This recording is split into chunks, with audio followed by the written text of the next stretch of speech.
Ready for wish number 11. Sana naman ang mga magulang ko ay hindi palaging galit sa akin.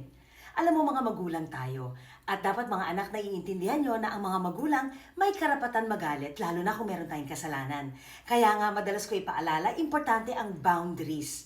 Para pag lumagpas to ng mga anak natin at sumuway at hindi tumupad, masasabi natin, mapapaliwanag natin, aba anak, nagagalit ako kasi. Aba anak, kailangan ka maparusahan kasi. So very important na nagpapaliwanag tayo, very important na klaro, may agreement para pag sumuway ang bata, pwede tayong magalit.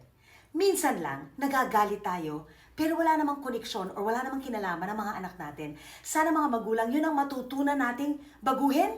Pag stress tayo, wala tayong pera, may problema sa asawa, sa ibang bagay, sa opisina, ibinubuntong natin ang galit sa mga anak natin. Samantalang wala naman silang kinalaman doon at hindi nila deserve yon.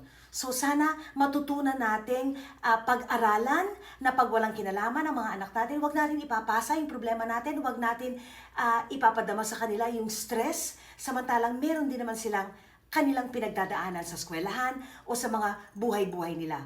Pagka nasa-stress tayo at gusto natin magalit, wag! Kailangan resolbahin natin ang mga problema natin.